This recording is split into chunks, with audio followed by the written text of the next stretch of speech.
The Radio Memories Network is brought to you in part by Liberated Syndication, podcast publishing made easy, libsyn.com. That's libsyn.com. Did you have too many Easter eggs today? Dreaming about that vacation you can't take yet? Want to get away from it all? We offer you Escape.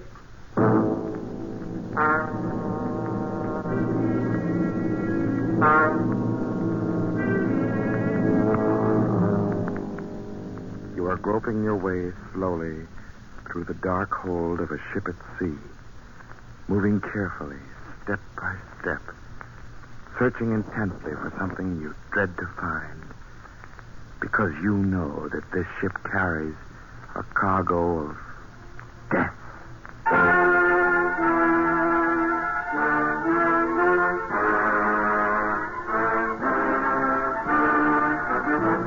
Escape, designed to free you from the four walls of today for a half hour of high adventure.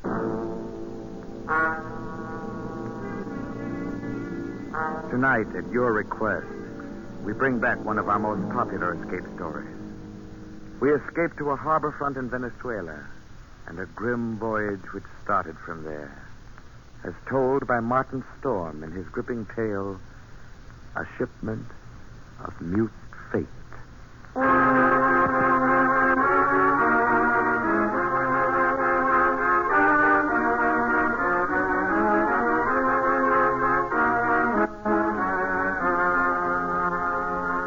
I stopped on the wharf at La Guaira, looked up the gangplank toward the liner Chankay, standing there quietly at her moorings.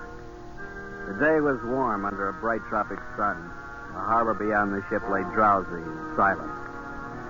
But all at once, in the midst of those peaceful surroundings, a cold chill gripped me, and I shivered with sudden dread. Dread of the thing I was doing and was about to do.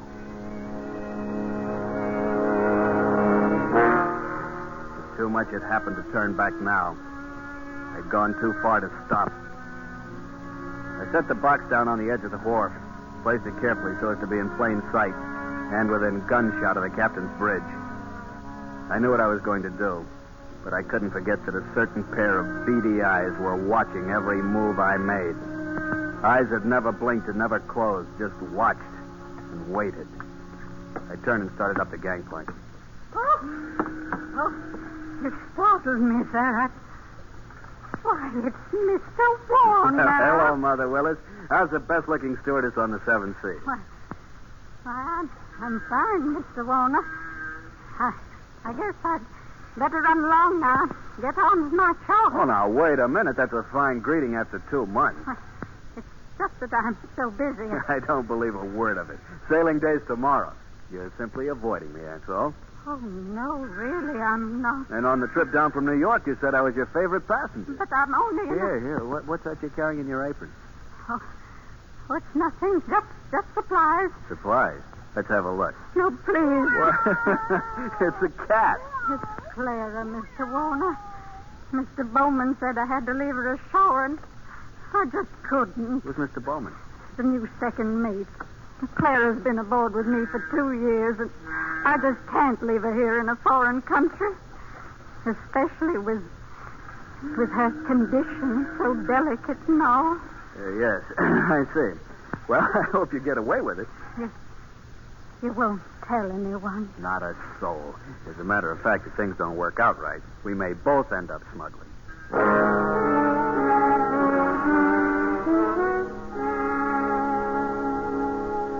Happy to have you aboard on the trip down 2 months ago, Christopher, and I'm very glad you're coming along with us on the run back to New York. Well, thanks, Captain Wood. There is one thing, though. I'm having a little trouble with the customs men here, and I wanted I can't do it, Christopher. I just cabled your father this morning. Told him I'd have done it for you if I possibly could. He sent a request from New York, you know. Yeah, I thought he would. I wired him from upriver last week. I hated to refuse, but it's absolutely out of the question. Captain Wood, I'm afraid I don't follow you. Responsibility to the passengers, son. We'll have women and children aboard. On a liner, the safety of the passengers comes ahead of anything else. But with proper precautions... Something might happen. What? I don't know what, but something might. Carried worse things. There isn't anything worse. Any skipper afloat will bear me out. No, Christopher, I simply can't take the chance, and that's final.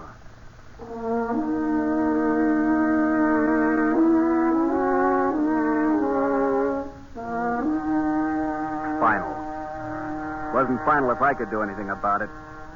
I hadn't come down here to spend 2 months in that stinking backcountry and then be stopped on the edge of the wharf. 2 months of it.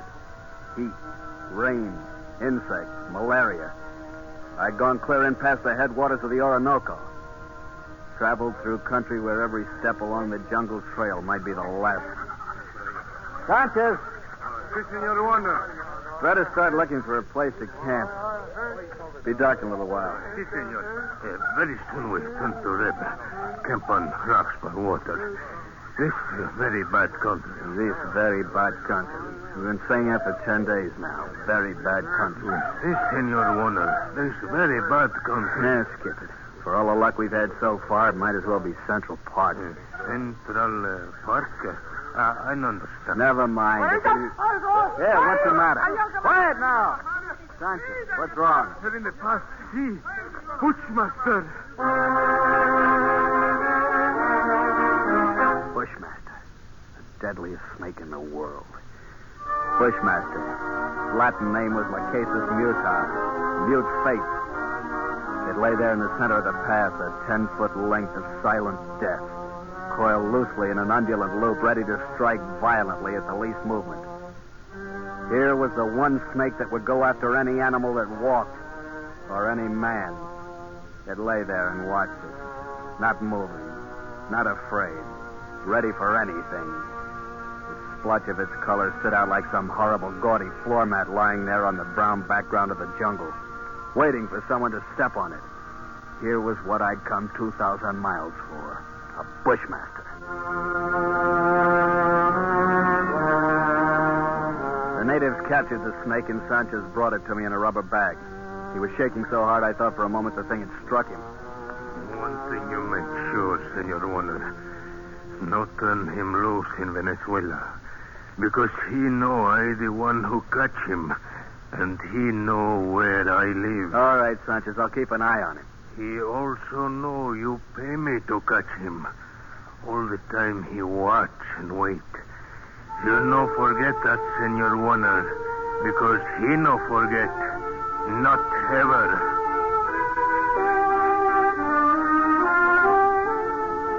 Well, after going through all that trouble and danger and laying out $1,500, I wasn't going to let a pig-headed ship captain stop me at the last minute.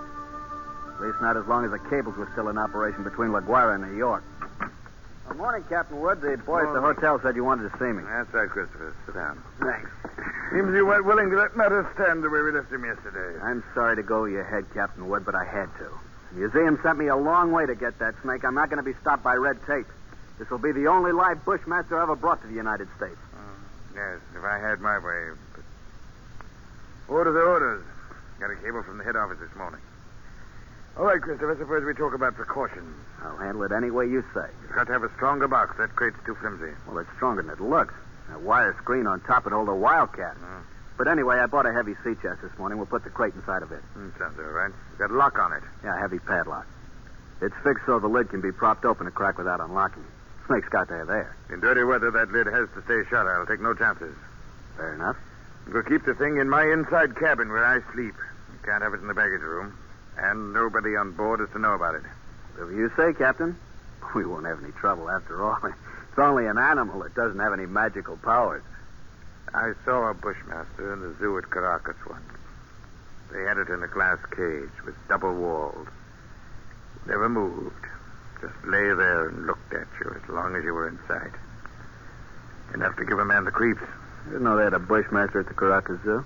They don't now. They found the glass broken one morning and the snake gone, the night watchman dead. They never learned exactly what happened. Well, the watchman must have broken the glass by accident some way. The way they figured it, the glass was broken from the inside. We sail in 4 hours.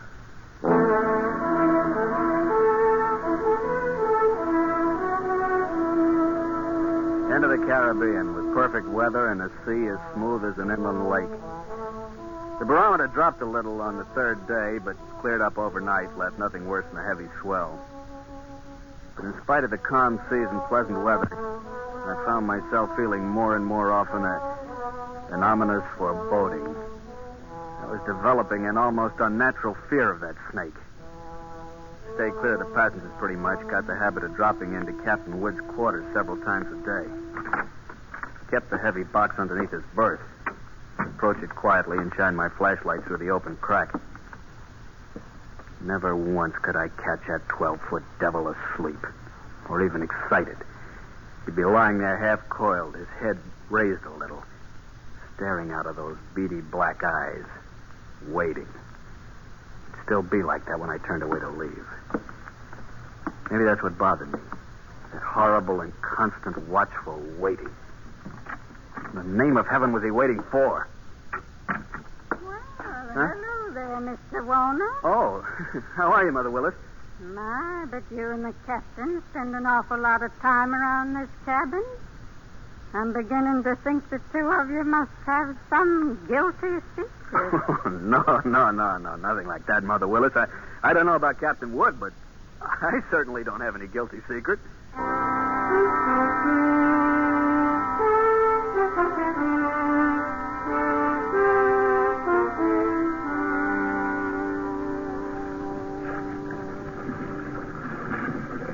Well, she's running quite a swell out there, Mr. Bowman. Yeah, it's a little heavy, all right, Mr. Warner. Guess the storm passed through to the west of us yesterday when the glass dropped. You think it missed us then, huh? Yeah, that's what the mate figures.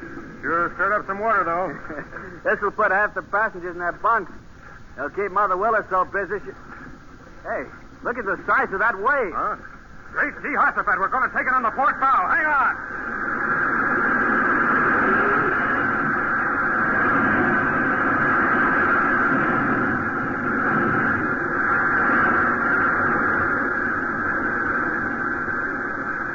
That was a freak if there ever was one.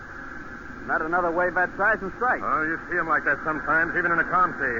I got to get below, Mr. Warner. That water probably did some real damage in the officer's deck. Yeah, what did you say? The wheel companionway was open on the port side. The bridge cabins must have taken a pretty bad smashing up. They're right below the... Something wrong, Mr. Warner? No, nothing at all, Mr. Bowman. At least I hope not.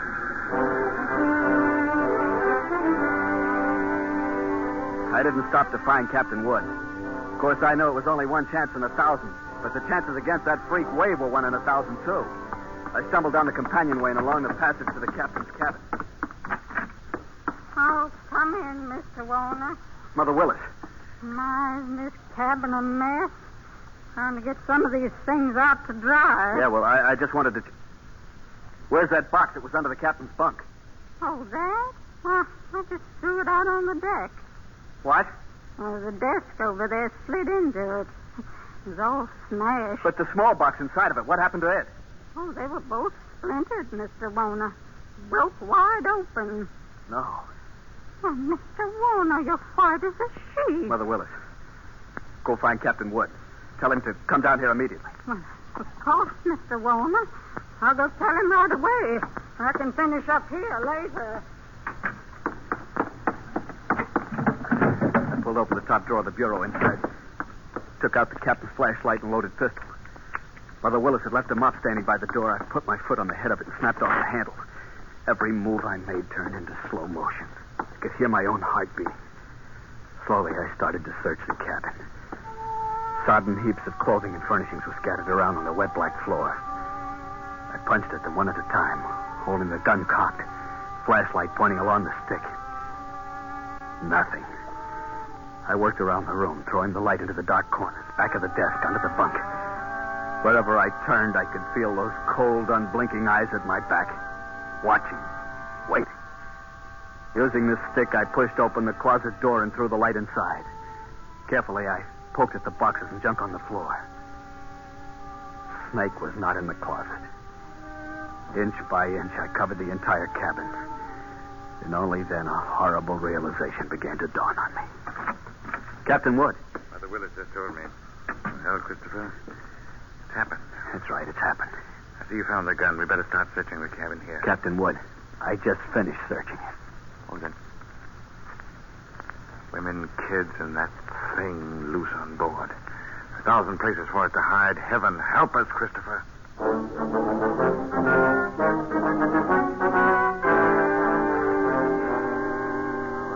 No blame anybody now, gentlemen. I didn't call you in here to pass judgment. The thing's done, and that's that. Well, you're right there, Captain. What we have got to do is to make up our minds how we're going to handle it. And it'd be easier if we didn't have to tell the passengers and crew. I've seen panics aboard liners before. Yes, I agree with you, Mr. Bowman. But I don't quite see how we can avoid it. They got a right to know. As long as that snake's loose, everybody on board's in the same danger, and they all ought to know about it. Captain Wood, that thing is 12 feet long. It can't simply crawl into a crack. Why don't we make a quick search of the whole ship before we spread any alarm? I've thought of that, Christopher.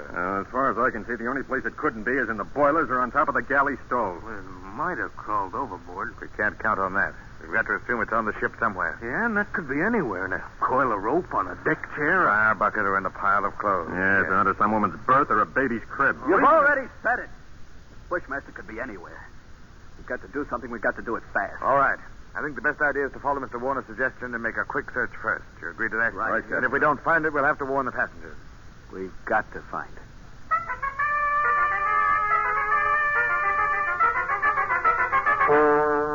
Alone in the dim baggage room, I went through the same movements as I had earlier in the captain's cabin. Gun in one hand, flashlight in the other, poking into every dark corner, behind every trunk and box. Since the baggage room was empty, I could keep the gun cocked and ready. The rest of those poor devils were having to do the same thing. Barehanded. All over the ship, the search went on. Here now, Stuart, what on earth are you doing rummaging through my cabin? Just checking up, ma'am. Well, I'm quite sure there's nothing in here that has to be checked. Sorry, ma'am. Captain's orders. It'll only take a few minutes. Well, I never heard of such a thing. A passenger simply doesn't have any privacy at all. I've traveled on a lot of different lines, but I've certainly never heard of it. Sorry, sir. I wonder if you mind moving over to the other rail. I'd like to look through these lockers. Sure, go ahead. What's the matter? You lost something? No, just looking things over. Oh, there's nothing in there but life preservers. Yeah, that's right. You must be getting ready to sink the boat. Gonna collect the insurance, huh? Gonna send us all to the bottom, huh?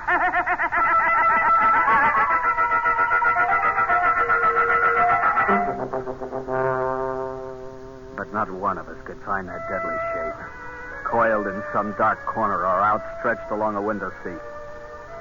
Not one of us caught a glimpse of that horrid head with its beady, black, watchful eyes. The thing lay waiting out there somewhere along the decks, shaded in the gathering dusk. But where? We didn't know. It was nearly dark when we met together again in the chart room. Well, gentlemen, there's no other way around it. We've risked all the time we can.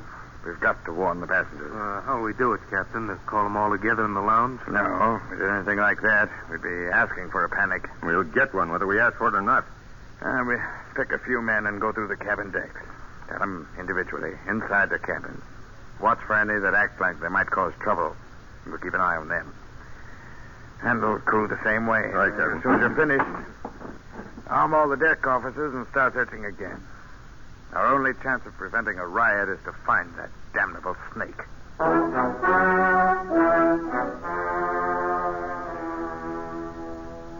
The slow nightmare that followed grew worse by the hour. None of us slept. All the ship's officers not on duty kept on with that endless search. Passengers locked themselves in their cabins or huddled together in the lounges, knowing all the time that no spot on board could be called safe. Fear was a heavy fog in the lungs of all of us, and every light on the vessel burned throughout the night. Morning came, brought no relief. Terror and tension mounted by the hour. There now, Mrs. Crane. Stop getting yourself all worked up and go back to your cabin. Oh. The horrid thing's probably crawled overboard Oh, in you're your just way. saying that. You're paid to say that. You don't know. Nobody knows. Now, everything's going to be all right. If only we can do something. If all of us could only get off the ship, they could fumigate it. Yes, that's it. We've got to get off the ship. We've got to get away, ship. Wait! Mr. Bowman, she's going to jump. Grab her. Hold it on, lady. Nice work, Mr. Bowman. Get her down to her cabin. And whatever you do, don't turn her loose.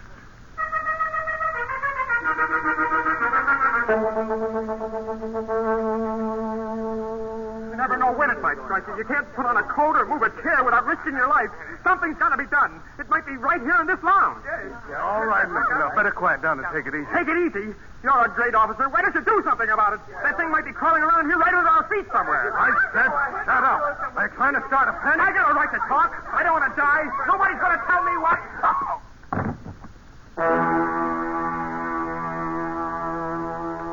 The second night passed. Morning came round again. A gray and rainy day that dragged past. And then night came down again. Third night of the terror. Again, every light burned. The whole ship seethed in the throes of incipient panic. Faced by a horror they'd never met on the sea before, crew and officers alike were on the verge of revolt. Passengers sat huddled in a trance-like stupor, ready to scream at the slightest unknown sound. 7 bells, I made my way forward to the chart room, found Captain Wood bent over a desk. Oh, hello, Christopher. Come on in. Sit down. It's got to be somewhere, Captain Wood. It's got to be. I don't know. You could search the ship for 6 months and never touch all the places aboard.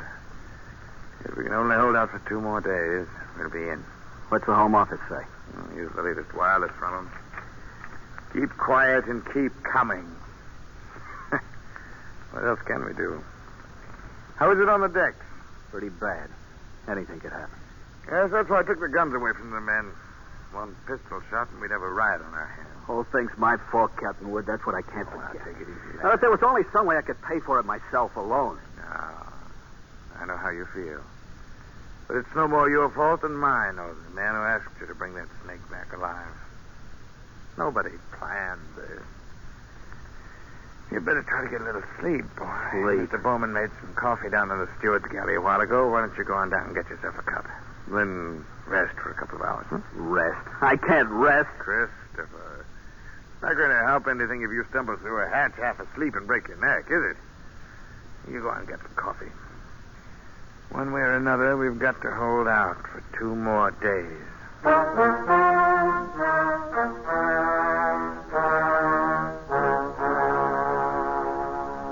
Light was on the steward's galley. Coffee pot was standing on the stove. Still warm, so I didn't bother to heat it. Poured out a cup, carried it over, and set it on the porcelain tabletop in the center of the room. Started to light a cigarette. The door of the pan cupboard beneath the sink was standing slightly ajar. I happened to glance toward it. I dropped the cigarette, moved slowly backward. I'd found the Bushmaster.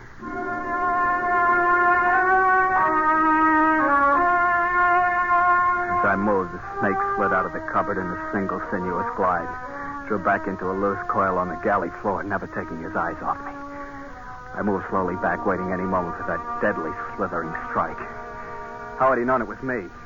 He'd stayed quiet when Bowman was here. How had he picked the first time in 5 days that I was without a gun? My hands touched the bulkhead behind me, and I stopped. Only then I realized the terror of what I'd done. The call button and the door were on the far side of the room. I'd backed into a dead end. I stared at the snake in fascination, expecting any moment the ripping slash of those poison fangs. The horrid coils tightened a little, then was still again. 10 million years of evolution to produce this moment. Homo sapiens versus Lachesis muta. A man against mute fate. And all the odds were on fate. I knew then that I was going to die.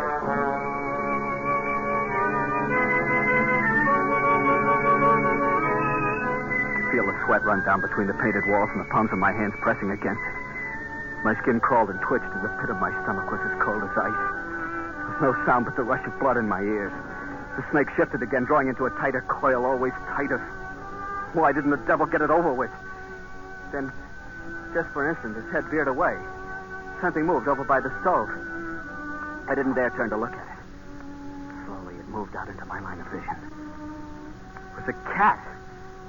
That scrawny cat Clara that Mother Willis had sneaked aboard in LaGuardia. Its back was arched and every hair stood on end. It moved stiff-legged now, walking in a half circle around the snake. The Bushmaster moved slowly and kept watching the cat. He tightened. He was going to strike at any second. He saw struck and missed. The cat was barely out of reach. But now she was walking back and forth again. She was asking to die. Missed again. By a fraction of an inch. He was striking now without even going to a full coil. Missed. Again and again, always missing by the barest margin. Each time the cat danced barely out of reach, and each time she countered with one precise pat of her dainty paw, bracing her skinny frame on 3 stiff legs. And then suddenly I realized what she was doing. The Bushmaster was tired. The one strike was just an instant slow, but in that split second, sharp claws raked across the evil head and ripped out both the lidless eyes. The cat had deliberately blinded the snake. He didn't bother to coil now, but slid after her in a fury, striking wildly and rapidly, always missing. And every strike was a little slower than the last one, until finally...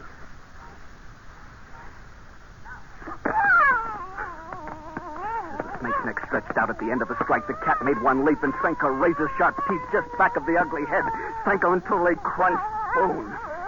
Tooth and claw, she clung as the monstrous snake flailed and lashed on the floor, striving to get those hideous coils around her, trying to break her hold, to shake off the claw in certain paralyzing death that gradually crept over him and at last stilled his struggles forever. I took a deep breath. The first in minutes. The cat lay on her side on the floor, panting.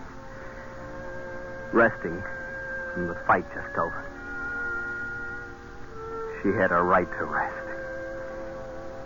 That mangy, brave, beautiful alley cat had just saved my life. And maybe others as well. But as I turned toward the stove, I suddenly became very humble. And I knew all at once what a small thing a human being really is. I and others aboard were still alive only by the merest accident.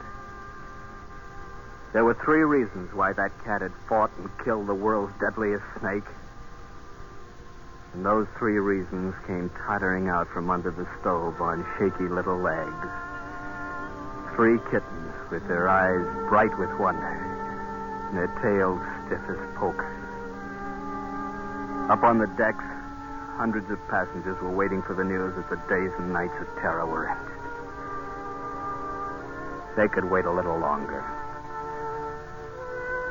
I pulled open the doors of the cabinet, found a can of milk. Then I dropped down on my knees on the floor of the galley.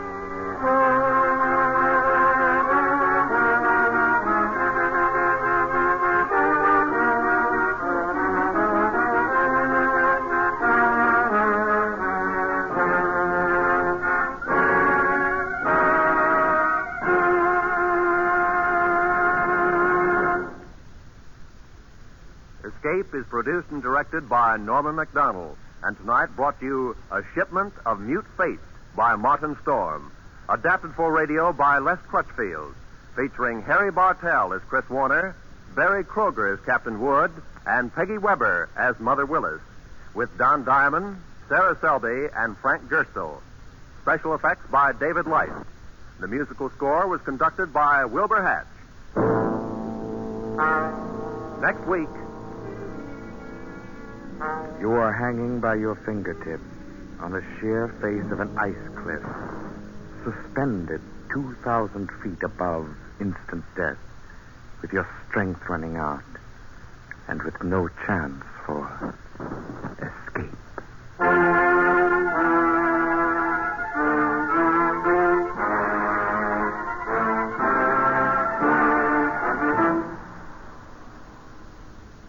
Next week, Escape with C.E. Montague's exciting story, Action. Good night, then, until this same time next week, when CBS again offers you Escape. This is CBS, the Columbia Broadcasting System.